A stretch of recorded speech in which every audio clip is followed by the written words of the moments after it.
self is breaking down, the program self is breaking down, and the conscious self is starting to emerge, the oneness. My God, I've been in that position a few times. I've gone on to the top of hills in England, away from everybody, so I couldn't cause anybody any trouble, and I have screamed primordial screams of frustration just to get it out, trying to bang my head against a wall when at the time it seemed no one would listen. It's changed now, but I've been there so many times. But the more, and especially since I went through that process of letting it go, doesn't matter, I don't do that anymore. I haven't screamed for years because I haven't felt necessity to scream, because the frustration is not there like it was, because the construct that produced that frustration has broken down. And we can move to this place as we open up from mind domination, which we find so difficult to perceive. You know, I'm with you on that, of this cosmic level of love where we love everything and everyone. Why? Because they are. Because everything and everyone that is what we are. The divisions between us of race and sex and politics and religion, they're all illusions. We are one consciousness, having an experience. And when we hurt another expression of consciousness, we're just attacking ourselves without realizing it. Love is not something you're in, it's something you are. This delusion is a kind of prison for us, restricting us to our personal desires and to affection for a few persons nearest to us. Our task must be to free ourselves from this prison by widening our circle of compassion to embrace all living creatures and the whole of nature in all its beauty. That's consciousness, not mind. Infinite love is the only truth. Everything else is illusion. Infinite love is the only truth. Everything else is illusion. All possibility, the silent, no thing, everything, is infinite love. And that is the only truth. Everything else we call creation and form is illusion. Creations of the imagination and the all-knowing, all-potential of infinite love. The silent, all-knowing, all-possibility, no thing, everything. That's what we ultimately are. But we are aware, our awareness is now experiencing this realm of form. And it's just an experience. Everything from the beginning, my birth, my ancestors, my children, my wife, everything comes together simultaneously. I saw everything about me and everyone who was around me. I saw everything they were thinking now, what they thought then, what was happening before, what was happening now. There is no time, there is no sequence of events, no such thing as limitation of distance, of period, of time, of place. I could be anywhere I wanted to be simultaneously. That is who we are. Where is Ethel Jones and Charlie Smith? Where are they? Now, if we can take that level of our self and observe our life experience from that point of view, instead of being near, oh my God, then everything changes. And suddenly, fewer and fewer things matter. This gets activated less and less. And suddenly consciousness starts to take over rather than mind. We start to access our true identity and live it instead of the false identity, know thyself. Don't think you are, know you are. That's another point.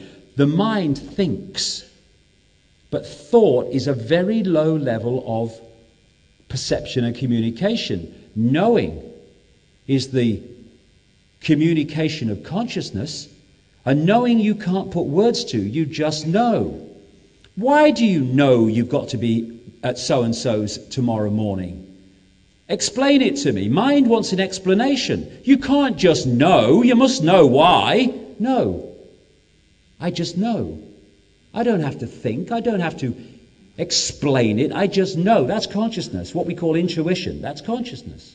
And when you open to consciousness, your life starts to work like that. You know, when somebody asks me if I want to talk, in a place, I ask very few questions. I should, because I might end up in a disaster. But my intuition said, yes, go with that. And somebody might offer me something that appears good, and my mind goes, oh yeah, that sounds good. No. I don't do it. And it's amazing how it works out. And after a while, the war stops when you follow your intuition.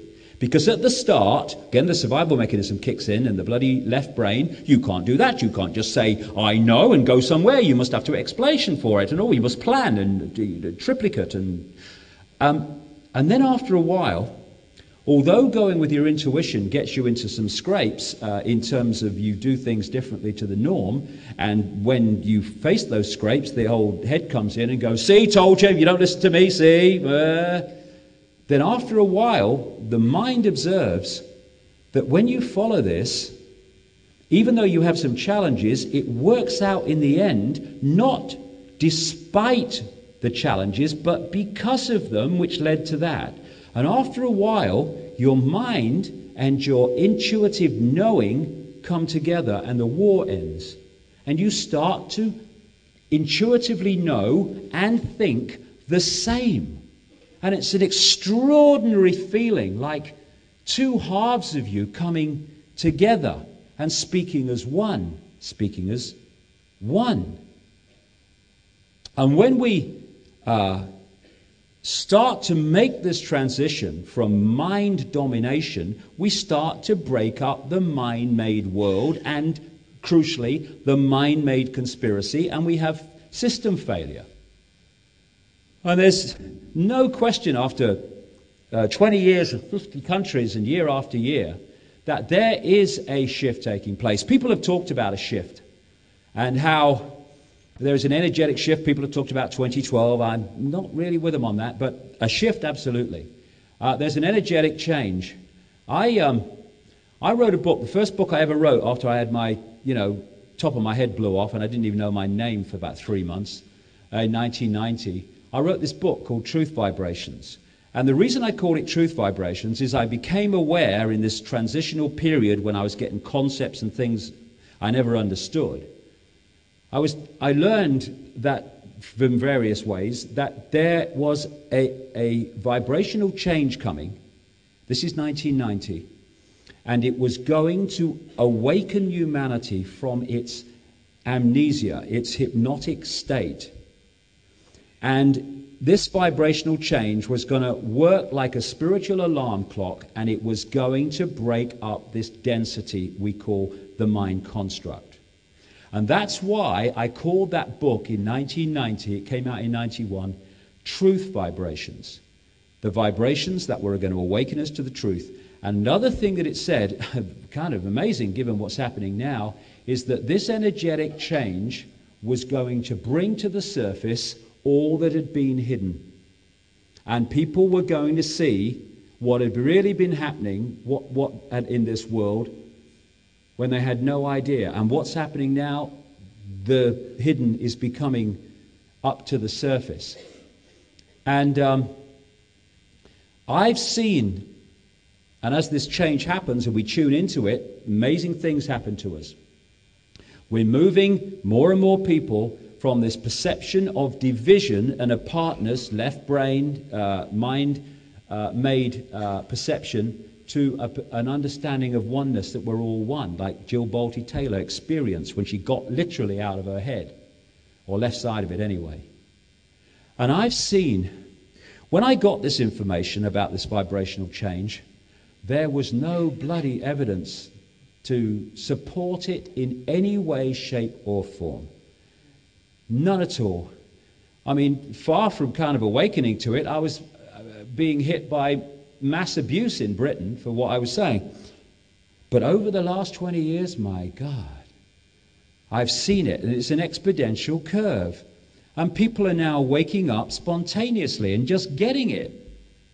Like, how do they get it so fast? Because they're awakening to this truth vibration, this